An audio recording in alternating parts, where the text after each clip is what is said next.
Selamat dan semangat pagi bagi kita semua. Baiklah, sudah hadir di tengah-tengah kita Bapak pemateri yang sangat luar biasa.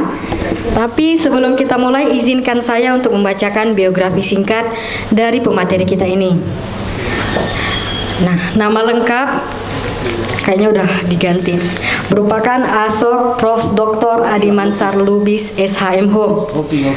Agama Islam, tempat dan tanggal lahir di Pasbar pada tanggal 30 Maret 1973.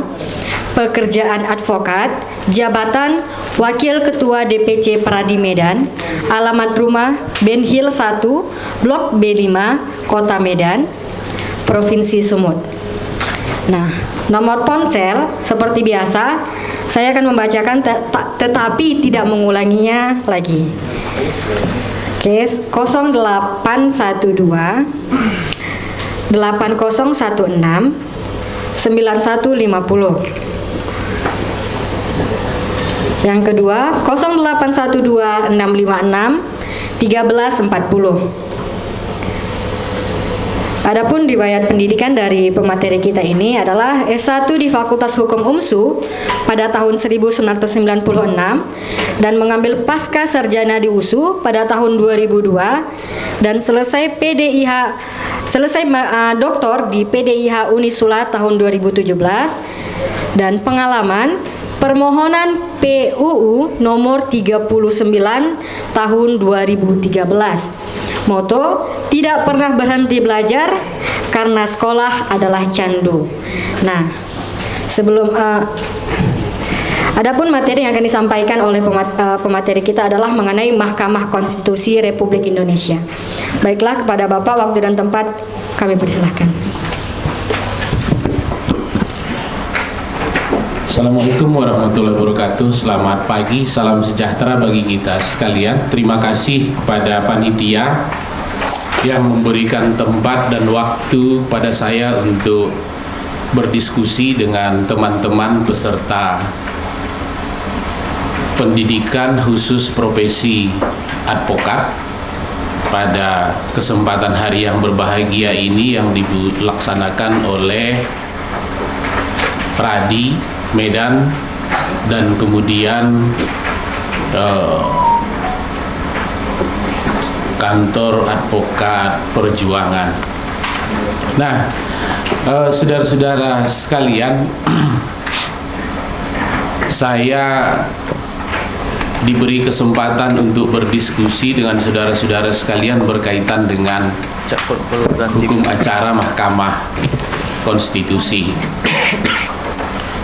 Jadi sebelum masuk ke pokok materi, ada 3 hal yang ingin saya sampaikan sama rekan-rekan sekalian, bahwa kita para calon advokat ini dari waktu ke waktu silabusnya berubah. Jadi kalau zaman saya dulu mau jadi penasehat hukum tahun 97, jangankan untuk mendapatkan materi acara Mahkamah Konstitusi, mendengarnya pun belum pernah. Karena istilah Mahkamah Konstitusi ini pun lahir itu dimulai dari 98-99, di mana pada saat itu muncul gelombang reformasi. Jadi persisnya Mahkamah Konstitusi ini adalah buah dari reformasi. Yang kedua, karena ini bagian dari hukum acara yang baru, tentu ini akan menjadi passionnya teman-teman sekalian. Kalau mau jadi ahli hukum pidana, ahli perdata, ahli tata negara, peradilan agama dan segala macam, itu sudah ribuan, malah puluhan ribu sudah ahlinya yang menggeluti itu. Jadi kalau kita hari ini masih mau di ranah itu, sudah menjadi ancak orang semua. Jadi kita yang baru-baru masuk ke kancah dunia advokat ini, pesan saya, teman-teman harus memilih hukum acara dan spesialisasi apa kira-kira yang harus ditekuni. Minimal 1. Dari 11 hukum acara yang berlaku hari ini, satu saja. Kalau 11-nya itu kita tunggu dulu minimal 11 tahun jadi advokat, biar berjalan 11-nya di pikiran kita. Kenapa? Karena kita kuliah selama 7 atau 8 semester, kita diajari selama 6 bulan untuk satu hukum acara. Segitu ujian, semester berikutnya udah lupa kita apa isinya.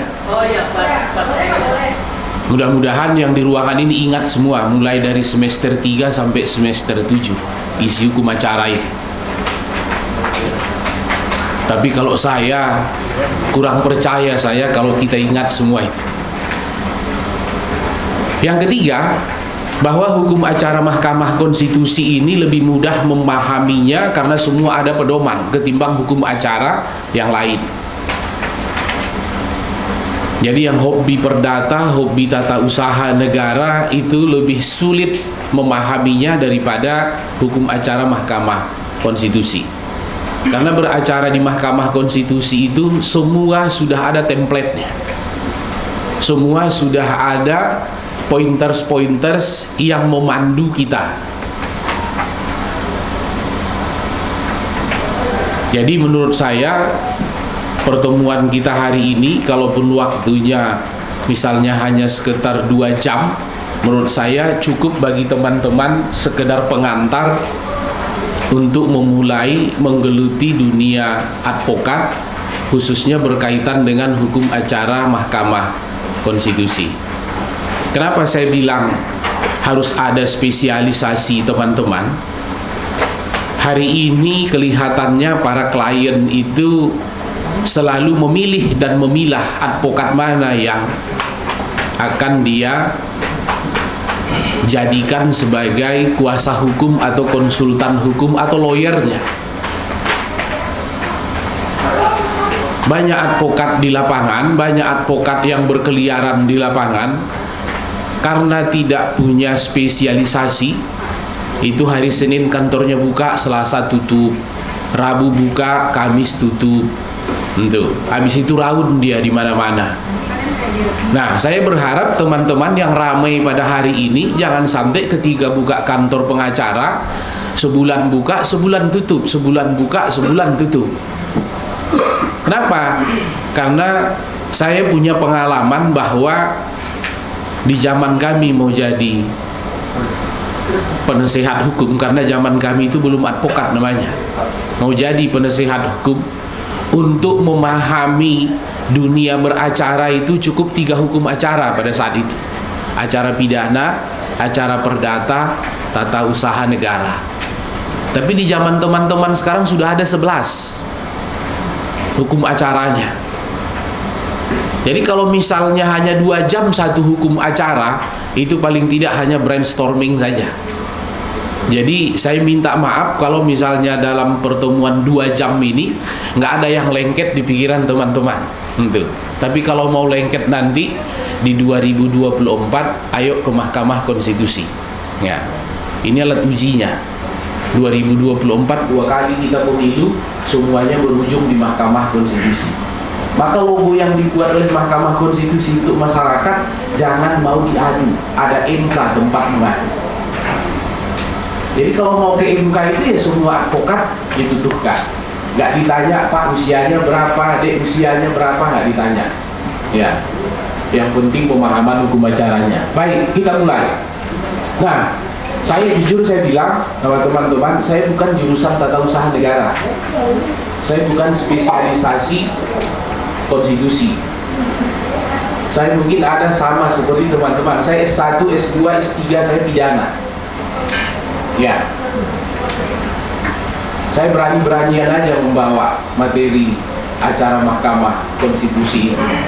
Ya, kenapa? Karena pada saat itu saya melihat hukum acara Mahkamah Konstitusi ini sesuatu yang baru. Pasti advokat-advokat tua itu nggak akan belajar. Maka saya pelajari. Ketika saya pelajari, maka saya ketemu semua sama advokat-advokat senior itu. Dan rata-rata kesimpulan saya itu betul. Mereka tidak mempelajari, karena cerita orang itu abang dulu itu zaman Belanda, ini zaman konstitusi. Maka teman-teman harus lebih yakin untuk mempelajari, mempedomani hukum acara yang baru itu menjadi satu senjata ampuh untuk berani melangkah dan yakin berkiprah sebagai lawyer. Oke, baik, kita mulai. Nah, karena hukum acara Mahkamah Konstitusi ini sudah sering dibawa, jadi nanti saya mau menyampaikan ada beberapa item substansi yang berubah untuk pemilu 2024. Ya, karena di pemilu 2024 seperti pendidikan kemarin ada peraturan Mahkamah Konstitusi yang baru. Oke, kita mulai, teman-teman. Kita harus memulai bicara soal Mahkamah Konstitusi ini dari historisnya. Kenapa kita mulai bicara dari historisnya Mahkamah Konstitusi ini? Karena kita semua adalah sarjana hukum. Sorry, ada yang nggak sarjana hukum sini? Ada? Coba tunjuk langit kalau ada. Nggak ada kan? Karena kita semua sarjana hukum, pasti pernah belajar pendidikan Pancasila.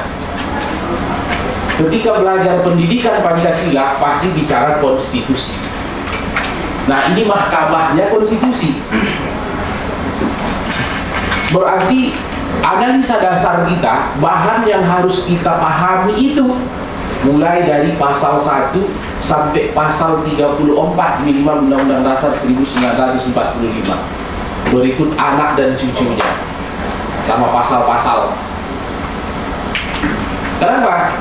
Karena landasan kita, orang sering menyebut sekarang legal standing kita diatur di dalam konstitusi. Kita mau jadi advokat atau yang sudah jadi advokat ini, senjata kita hanya ada dua. Satu namanya constitutional right, satu namanya human right. Jadi kita mau ngapain pun terhadap orang bicara konstitusi ini, pintu masuknya hanya dua itu. Satu hak asasi manusia, satu namanya hak konstitusi. Karena ini bukan kajian hak asasi manusia, hanya ini kajian konstitusi, maka kita ambil yang kajian konstitusinya saja. Kalau sudah bicara kajian konstitusinya, berarti adabnya cuma dua. Satu perlindungan, yang kedua pintu masuk untuk melakukan perbuatan secara konstitusi. Nah, ini harus kita kuatkan pemahaman kita nanti di Undang-Undang Dasar 1945. Dari mana memulainya? Karena di amandemen ketiga pada tanggal 9 November 2001 sudah mulai dimasukkan kalimat Mahkamah Konstitusi di konstitusi kita. Terus tandanya itu dimasukkan, muncul pasal 24 ayat 2 dan pasal 24C Undang-Undang Dasar 1945. Selain Mahkamah Agung, ada satu mahkamah lagi, namanya Mahkamah Konstitusi. Ini yang dua ini, teman-teman, ketika mau melakukan gugatan, kalau di Mahkamah Konstitusi nanti namanya permohonan, yang dua ini harus dimasukkan. Sebagai alasan apa? Legal standing. Jadi pintu masuk kita untuk masuk ke Mahkamah Konstitusi itu ada dua, itu yang pertama. Terus kemudian yang berkembang apa? Ini dia. Sebelum MK berdiri, sementara waktu MA menjalankan sesuai dengan pasal 3 amandemen keempat tanggal 10 2002. Apa yang diusulkan di dalam ini MOU yang dibuat ini antara MK dan MA? Karena di kita ada dua pemisahan. Satu, apa yang disebut dengan uji materi. Yang kedua, apa yang disebut dengan judicial review. Dulu dua-duanya di Mahkamah Agung. Ketika terjadi perubahan amandemen ini, satu diambil oleh Mahkamah Konstitusi. Jadi uji materinya tetap di Mahkamah Agung, judicial review-nya ditarik ke Mahkamah Konstitusi. Apa perbedaan di antara yang kedua itu? Secara ketatanegaraan, kalau misalnya berkaitan dengan uji materi, berarti peraturan perundang-undangan terhadap undang-undang atau di bawah undang-undang yang dibawa ke Mahkamah Agung. Tapi kalau judicial review itu antara undang-undang dengan undang-undang dasar. Kenapa disebut review? Karena fungsinya ada dua. Yang pertama fungsinya formil, yang kedua material. Yang berkaitan dengan formil di mana? Tengok di tata peraturan pembentukan peraturan perundang-undangan. Mulai dari Undang-Undang Nomor 10/2004 sampai undang-undang perubahannya. Bagaimana cara membuat undang-undang? Kalau kalian tengok cara membuat undang-undang itu ada yang salah, maka itu akan menjadi sengketa MK. Sengketa apa? Sengketa formil. Kayak omnibus law kemarin, itu nggak mengikuti tata peraturan perundang-undangan. Makanya segitu sih digugat gol. Tapi kalau formil ada batas waktu hanya 90 hari sejak itu diundangkan, sama dengan TUT hanya 90 hari. Tapi kalau material selamanya, maka sampai hari ini yang memperdebatkan KUHP itu masih ada. Kalaupun KUHP-nya sudah diganti, tunda 3 tahun. Nah, saudara, jadi dengan adanya pasal 24C dan 24 ayat 2 ini, dilahirkanlah Undang-Undang Nomor 24 tahun 2003. Undang-undang inilah yang menjadi lahirnya Mahkamah Konstitusi. Karena ini disebut Undang-Undang MK. Maka tanggal 15 Agustus 2003 muncul satu kepres untuk membentuk Hakim Konstitusi pertama sekali. Hakim Konstitusi itu jumlahnya 9, terdiri dari 3 majelis, satu majelis 3 orang. Dulu pertamanya Mahkamah Konstitusi itu bersidangnya hanya di Jalan Merdeka Barat nomor 7, di lantai 21, di lantai 42. Lantai 3 itu nggak ada, karena lantai 3 itu balkon untuk nonton dari atas. Sesuai dengan perkembangan hari ini, bekas kantor Kementerian Perekonomian itu, Menko Perekonomian itu diambil sama Mahkamah Konstitusi. Medan Merdeka Barat nomor 6.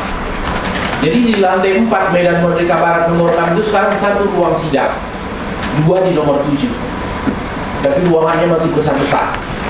Kalau dulu 2 ruangannya kecil paling muat 60 orang, kalau sekarang itu ratusan. Gitu.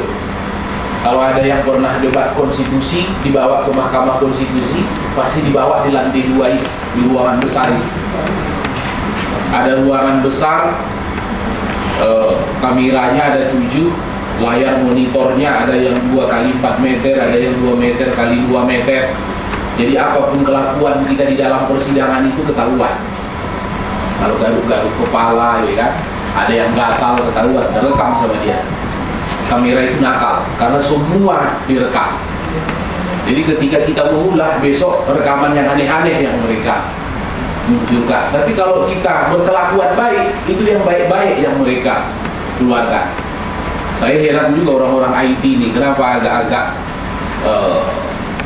jahil untuk melihat hal-hal yang seperti itu. Nah, teman-teman, ini mulai dari 2003 sampai hari ini sudah 5 kali MK bertukar pimpinan. Pertama Pak Jimli, yang kedua Prof Mahfud, yang ketiga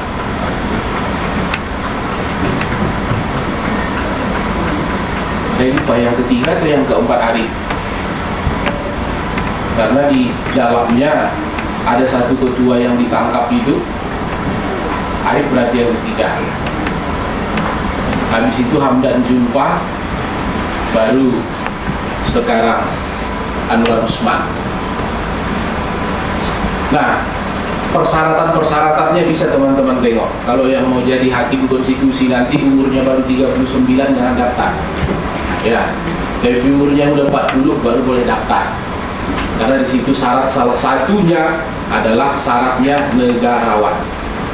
Jadi orang-orang umur 40 ke bawah itu sepertinya belum dianggap negarawan. Nah, teman-teman, ini tambahannya 15 Oktober 2003 mulai MK beroperasi. Jadi saya rasa ini historis ini cukup bagi kita untuk sekedar pembuka diskusi nanti. Nah, disinilah disebut MK adalah lembaga negara. Ini kewenangan yang dikasih oleh undang-undang terhadap Mahkamah Konstitusi. Mahkamah Konstitusi itu dua fungsinya. Satu, punya kewenangan, yang kedua punya kewajiban. Kewenangan MK itu awalnya hanya ada 4. Yang pertama apa? Ini namanya PUU, menguji undang-undang terhadap undang-undang dasar. Jadi siapapun di antara kita yang hari ini merasa haknya dikurangi oleh satu undang-undang, gugat ke Mahkamah Konstitusi. Bisa diuji ke Mahkamah Konstitusi.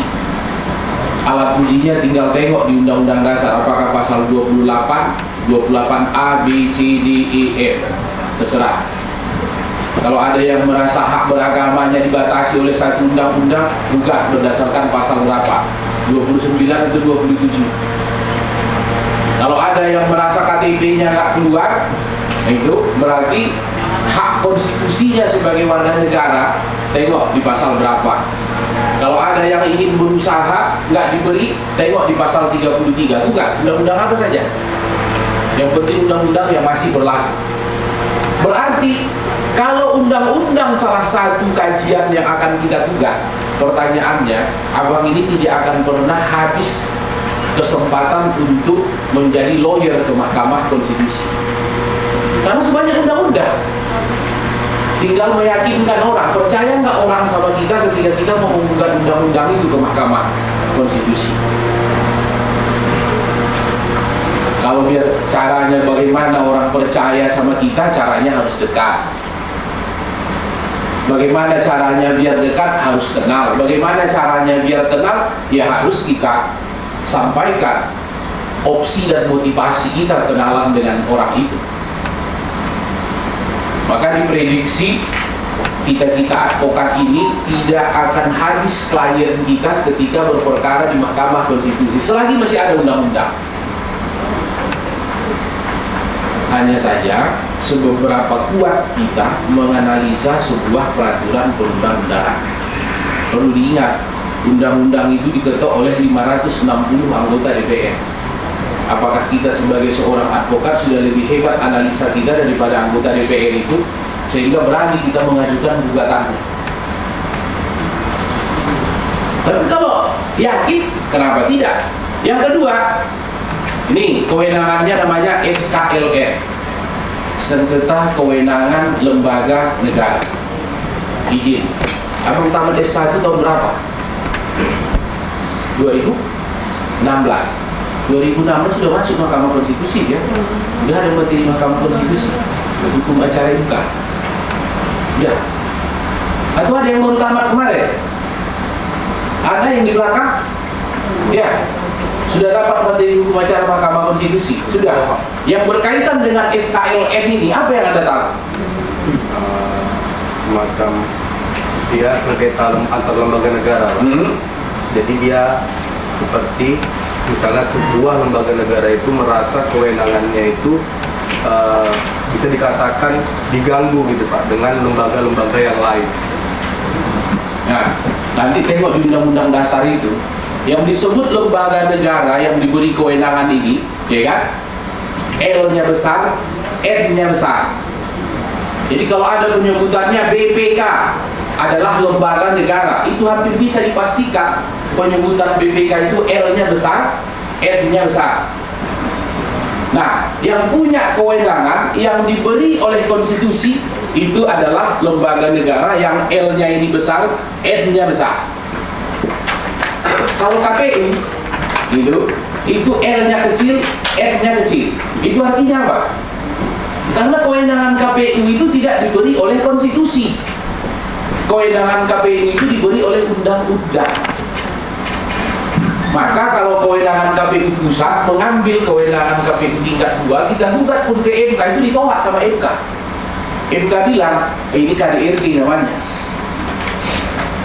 Ini hanya kekerasan dalam rumah tangga. Kenapa? Karena mereka tidak dibedakan dari L yang besar dan N yang besar. Nah, kalau hari ini lembaga audit kita apa? BPK kan?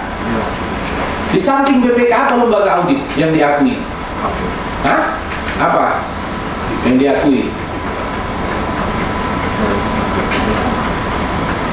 Itu pemberian kewenangannya hanya berdasarkan Kepres.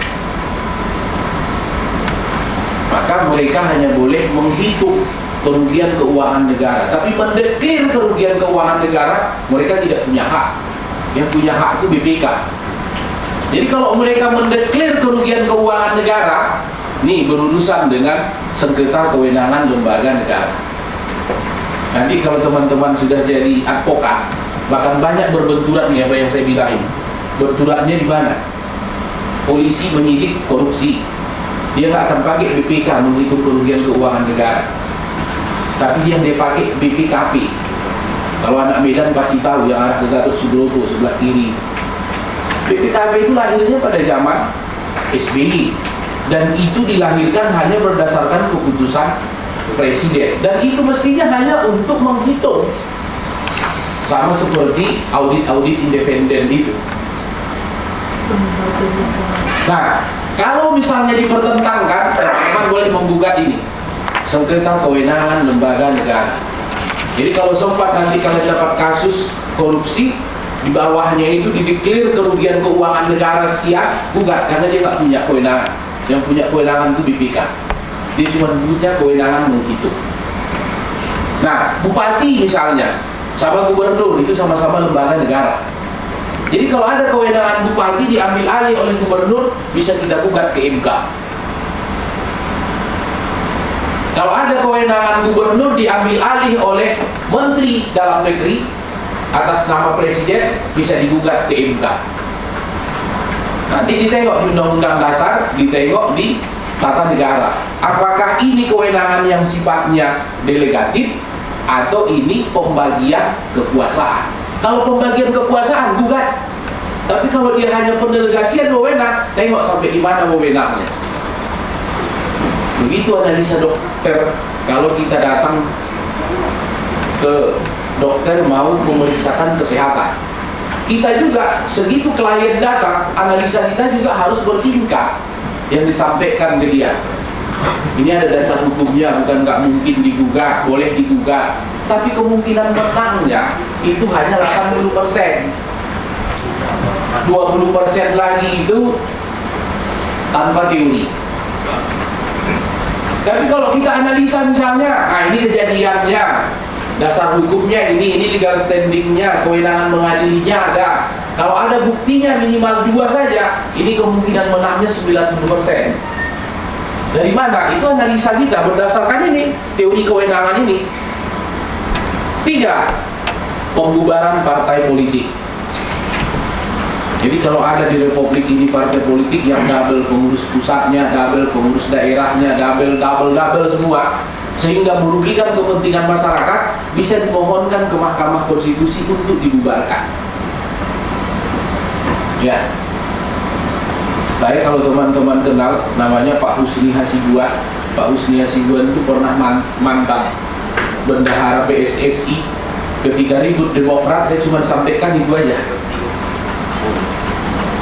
Segeralah berdamai sebelum dimintakan orang untuk dibubarkan di Mahkamah Konstitusi. Kenapa? Karena konstituen rugi. Itu. Kenapa kita punya hak sekarang untuk memohonkan partai politik itu dibubarkan? Semua partai politik sekarang sudah jadi organ negara. Semua partai politik yang sudah pernah pemilu mengambil uang dari negara, namanya uang pembinaan.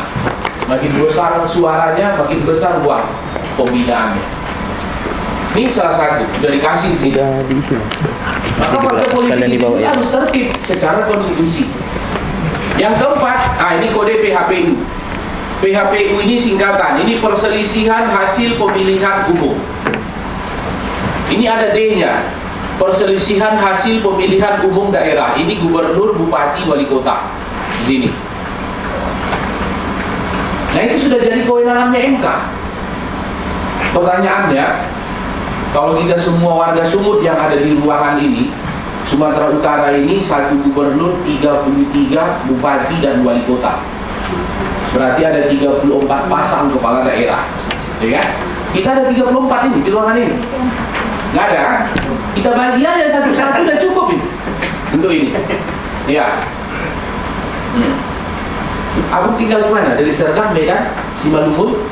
Nah, tinggal Simalungun, tinggal pilih Siantar atau Kabupaten Simalungun. Ya. Di Siantar kan lagi agak-agak goyang. Ya. Nah, ada yang di Langkat, ada yang kita pilih aja satu-satu. Masih lebih. Kenapa? Karena ada 34. Ya. Kalau kabupaten kota silakan pilih, tapi gubernurnya jangan. Nah. Karena kalau ketemu kita 2018 seperti ini, kita akan duduk satu meja. Ya. Kalau teman-teman tengok siapa pengacara Iramas, pasti muncul nama di Mansar di sini. Ini Rahmayadi Musa Rajeksa itu mulai dari awal saya ikut membidani karena apa ya? Karena ini aja. Tak ada yang lain. Karena konsistennya belajar hukum acara Mahkamah Konstitusi.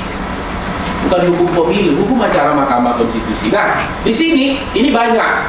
PHPU ini ada pileg, ada pilpres. Nanti dibuat bersamaan, pileg dan pilpres. Partai sekarang jumlahnya berapa? 17.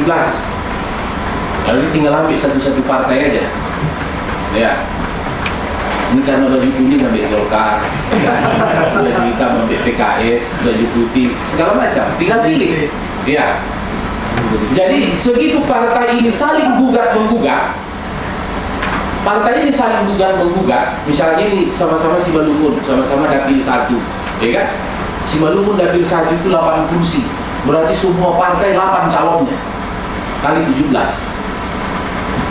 Apakah yakin kita di antara orang yang 100 sekian itu nggak akan saling gugat? Saling, orang tukang curi semua. Ya, antar partai saling curi, sesama partai saling curi. Pertanyaannya di situ kan nanti akan ada C1 KWK namanya, kertas C1. Itulah data yang akan dibawa ke Mahkamah Konstitusi yang mengujinya di sini. Di PHPU itu dihitung ulang di Mahkamah Konstitusi. Maka hari ini silakan aja KPU, Bawaslu melakukan kecurangan, nanti ujinya di Mahkamah Konstitusi. Itu rada-rada kalau kayak ada ini putihnya, disayat pun bukanya udah gak keluar darahnya itu kalau sudah di Mahkamah Konstitusi. Kalau pas lagi di Siantar Simalungun, dia rajanya. Masuk ke situ pun dijaga sama Brimob pintunya. Kalau sudah di Mahkamah Konstitusi, kita yang disuruh duluan datang, dia belakangan. Kenapa? Karena pemohon. Pemohon itu yang didahulukan. Karena pemohon itu adalah rakyat yang sedang merasa dirugikan oleh konstitusi atau organ konstitusi. Salah satunya siapa? KPU dan Bawaslu. Mereka yang termohonnya di sana. Nah, ini harus dipahami nih. Apalagi soal PHPU.D ini. Pemilihan umum, pemilihan perselisihan hasil pemilihan umum daerah. Mana yang nggak bersekretaris Sumatera Utara ini? Labuhan Batu. Kalau ada orang Labuhan Batu sini 3 kali putaran. Mendeling Natal. Kalau ada orang mendeling Natal di sini 2 kali putaran. Gitu. Tapi kita sebagai advokat ini semakin senang kita kalau berputar-putar pemilu ini. Iya. Makin senang kita. Kenapa saya sarankan tadi kita semua jadi pengacara pemilu? Karena jadi advokat pemilu itu bayarannya besar-besar. Lu bayangkan 20 miliar orang mau jadi wali kota, tiba-tiba gara-gara 17 suara dia gagal, ya kan? Kita tinggal hitung 10% aja dari awal yang dikeluarkan itu udah cukup itu. Ya, udah cukup untuk kita. Nah, caranya apa? Yakinkan semua orang.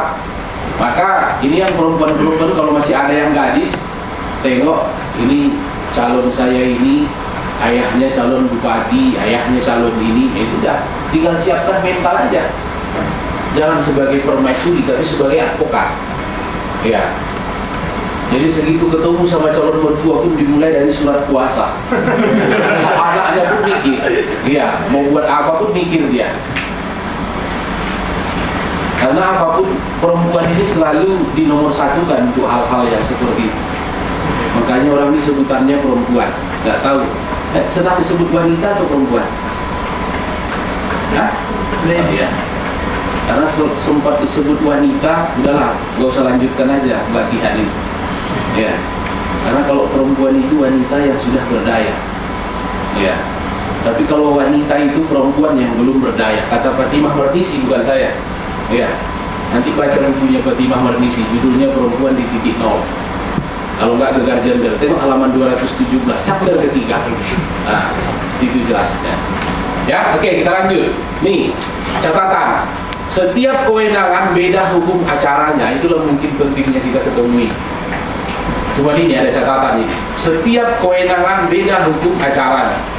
Ini 4 kewenangan, berarti 4 hukum acaranya.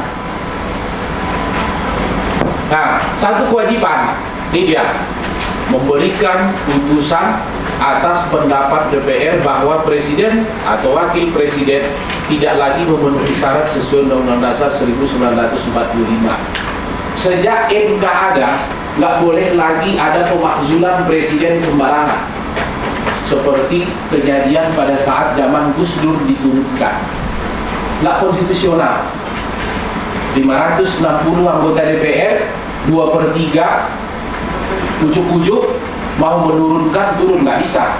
Sekarang kalau 2/3 pun mereka mau menurunkan Presiden Jokowi, harus dibawa dulu ke Mahkamah Konstitusi. Pertanyaannya, ketua MK hari ini siapa? Ya, Nur Usman itu siapanya Jokowi? Udah, yakin kalian bakal nggak yakin kan? Udah. Karena semua itu urusan politik. Cukup pun buktinya sampai ke Mahkamah Konstitusi, takutnya ada yang pulang barang. Ya. Nah, tapi kenapa ini harus saya sampaikan? Karena Mahkamah Konstitusi memberi ruang. Jangan-jangan besok beliau ini jadi sekjen partai. Mana dapat? Hah? Saragi ya? Kalau dia Saragi dulu apa? Demokrat ya? Iya. Nah, Demokrat juga enggak? Nah, kalau Demokrat juga berarti Saragi itu semua udah keluarga Demokrat berarti. Jadi sekjen partai misalnya. Segitu dia sekjen partai, dia jadi anggota DPR RI. Dia tengok presiden sudah melanggar sumpah dan jabatan. Dia bawa ke Bamus, muncul dari 560 DPR, 400 diantaranya setuju mau melakukan pemakzulan. Persetujuan ini dibawa ke Mahkamah Konstitusi, disidangkan sama Mahkamah Konstitusi, ternyata betul melanggar sumpah jabatan, diganti. Nah, itu baru bisa.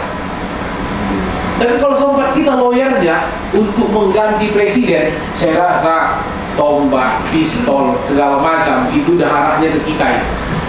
Ya. Dan terlalu berani lah tidak jadi warga negara menyuruh presiden kita mundur. Pertanyaan lain ditanya orang, ini anak ini kuliahnya di mana, tinggalnya di mana, anak siapa, begitu pertanyaan orang. Tapi yang namanya konstitusi harus kita bahas. Ini kan yang kita bahas ini undang-undang, bukan mengada-ngada. Jadi jangan sampai orang berpikir nggak boleh ada pemakzulan presiden, salah dia, ini ada. Mahkamah Konstitusi punya kewenangan. Nah, menurut saya berkaitan dengan kewenangan sampai di sini dulu. Ada yang berbeda. Sekarang namanya rejim pemilu. Kenapa disebut rejim pemilu? Dulu pilkada itu kewenangan Mahkamah Agung. Pilkada 2004 pilkada itu sengketanya di Pengadilan Tinggi. 2008 sengketanya di TUN. Tapi dianggap oleh masyarakat Pengadilan Tinggi sama TUN itu tidak bisa memberi adil. Digeserlah ke Mahkamah Konstitusi. Makanya kewenangan itu bergeser ke Mahkamah Konstitusi karena apa? Karena rejim pemilu. Lahirlah ini Undang-Undang Nomor 12 2008. Lahirnya Undang-Undang 12 2008 ini menjadi dasar MK punya kewenangan mengadili sengketa pilkada. Ya, sengketa pilkada. Jadi kalau teman-teman tengok catatan misalnya, Saya waktu di LBH, karena KPU itu baru buka, kebetulan KPU Sumut itu ketuanya direktur LBH. Waktu itu ada 24 kabupaten kota di Sumatera Utara, 23 saya yang pegang. Cuman satu yang nggak Sibolga, karena yang memegangnya ipar saya. Tapi kan nggak satu kantor. Iya. Panwasnya begitu juga, namanya belum Bawaslu pada saat itu. Karena ketuanya kita punya, yang lain belum semangat untuk urusan pemilu ini. Kita aja yang sok semangat. Masuk ke Pengadilan Tinggi Sumatera Utara. Yang paling heboh itu Serdang Bedagi, yang datang baju loreng merah semua. Ya, matanya merah, topinya merah, sepatu. Iya. Itulah yang datang ke pengadilan ini. Ya. Nah, ini saya ceritakan kenapa? Karena success story-nya itu harus ada. Nah, kemudian di pasal 236 Undang-Undang Pemerintahan Daerah menyebutkan bahwasanya sengketa ini sudah digeser atau pemilihan kepala daerah ini sudah menjadi kewenangan Mahkamah Konstitusi. Nah, ini semua legal standing, teman-teman. Habis itu ada MOU antara MK dan MA pada tanggal 29 Oktober 2008. Semua mulai dari slide 1, 2, 3 ini teman-teman harus masukkan nanti di legal standing. Barang lain yang di sini harus diangkat juga. Kenapa dimasukkan di legal standing? Biar jangan dieksepsi orang. Kerjaan pengacara ini mengeksepsi.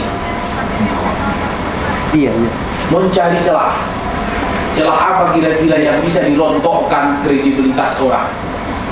Agar kredibilitas kalian menjadi lawyer di MK tidak dipertanyakan, mulai dari halaman 1 tadi nggak boleh tinggal sampai sini. Inilah kewenangan, inilah pintu masuk, inilah tempat berpijak, inilah tempat duduk kita. Dia ngajak aku. Jadi lawyer yang lain pun segitu membaca. Ini orang pasti sering di Mahkamah Konstitusi. Dia tinggal mencari substansi, dia di formil nggak main lagi dia. Karena ini syarat formil. Masa jadi pengacara kalah di syarat formil? Nggak akan ada yang bayar besok. Kalau gitu. Iya, ingat, pengacara itu hebatnya di formalitas. Kalau di material kalah itu soal lain, karena perlu pembuktian sama saksi. Tapi di formil nggak boleh. Gitu. Kalau ada yang bilang biasa-biasa aja, kita akan berlawanan. Gitu. Tapi di formil nggak boleh. Maka segitu syarat formil semua, mulai dari surat kuasa, substansinya semua sudah harus beres. Baru datang kita ke pengadilan. Dan kita jalannya juga menunduk. Tapi kita gagah ditengok orang karena kemampuan untuk itu. Jadi perlu diingat, mau jadi advokat itu selain mental disiapkan, pengetahuan dicukupkan, jangan lupa berdiskusi. Jangan ada yang bilang, saya sudah banyak menangani perkara, nggak usah lagi tanya itu anak-anak. Nggak ada, salah itu. Salah itu. Jangan ada yang merasa sok paten dengan dunia advokat ini. Kalaupun dasinya sampai ke tanah, ya kan, ilmunya belum tentu sampai ke tanah itu. Jangan-jangan sampai leher aja. Berarti apa? Jadi advokat ini kalau bisa jangan jalan sendiri, seperti sapu lidi. Abang tahu sapu lidi? Nah, sapu lidi itu semakin banyak gundukannya makin kuat usir sampah, ya kan? Karena kalau bisa berkoalisi gitu, makanya namanya asosiat. 4-5 orang ngumpul, satu ahli pun, satu ahli pidana, satu ahli peradilan agama, satu ahli bisnis, satu ahli yang lain. Segitu diskusi, klop dia. Jadi saling berbagi. Yang sulit itu nggak segitu dia habis perjumpaan besok langsung keluar pelang di depan rumahnya. Segitu datang klien mau ngasih kuasa sama dia bilang tunggu ya bu, nanti sore kita ketemu. Rupanya nggak, dia pergi ke kantor lain, kan surat kuasa yang begini biar ditiru. Nggak pendapat lain. Nah, kenapa? Karena ini ada MOU antara MK dan MA. Di MA saja sudah perlu pengacara profesional, apalagi di MK. Maka nanti kalau ke MK yang perlu itu bawa toga, penampilan rapi, gitu. Nggak boleh urak-urakan. Nggak akan mereka tanya berapa ratus kali kita sidang di MK, nggak akan ada pertanyaan itu. Maka MK itu sangat menghargai orang yang datang ke sini, sangat menghormati, apalagi advokat. Kenapa? Karena bodoh pun dia advokat, pintar pun dia advokat, gitu. Jujur pun dia advokat, tidak jujur pun dia advokat.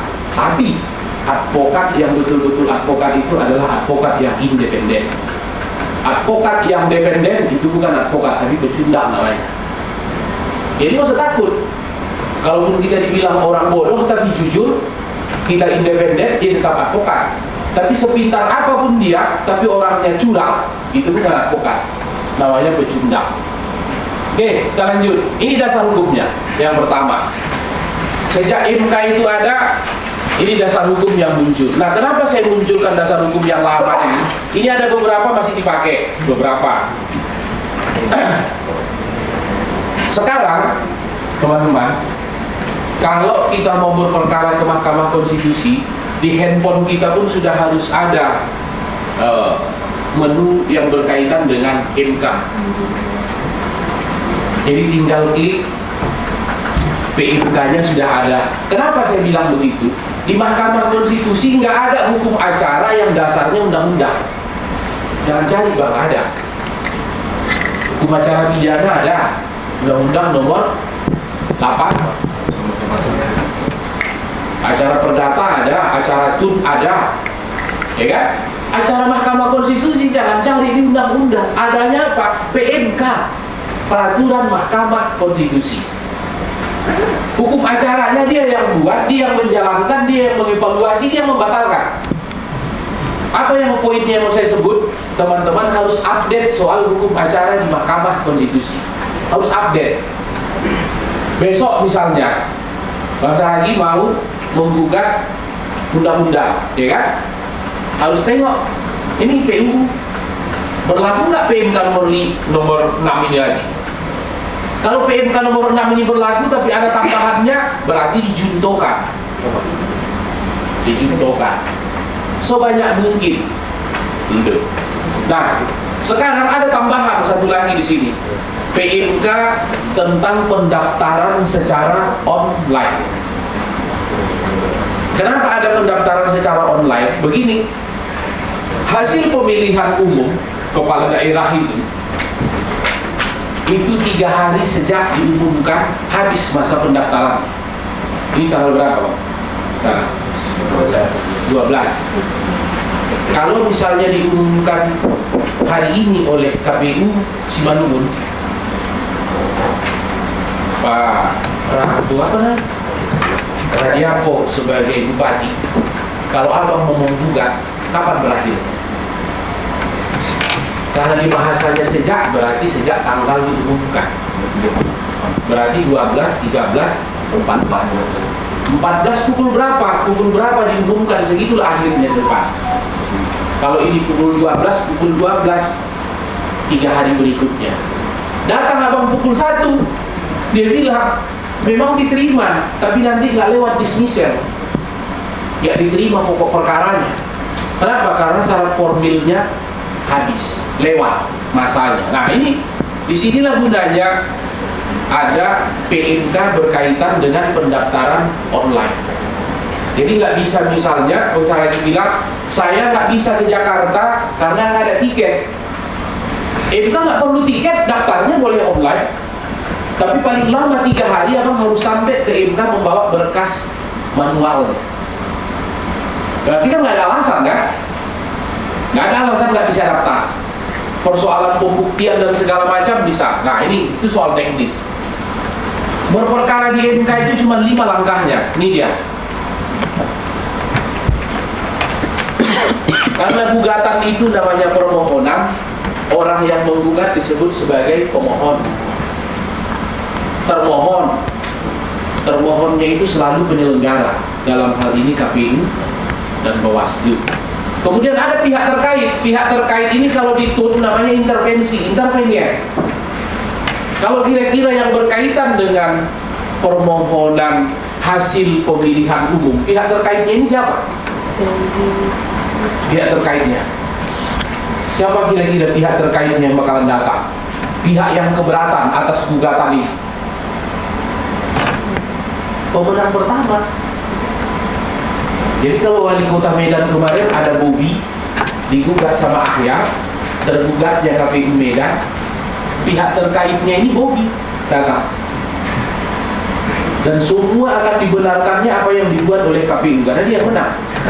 Namanya pihak terkait, dia mempertahankan apa yang sudah diumumkan oleh tergugat, oleh termohon. Nah, jadwal sidang. Jadi teman-teman, di MK itu ini peradilan modern. Jadi jadwal sidangnya itu ada di situs MK secara online. Di situs MK itu ada 4, ada beranda, ada jadwal sidang, ada risalah sidang, ada putusan. Anda tinggal klik mau nengok yang mana. Jadi kalau sudah ada jadwal sidang di situ, apa mungkin lagi kita bilang kita belum dapat panggilan? Enggak. Di MK itu cara memanggil orang untuk sidang itu ada 4.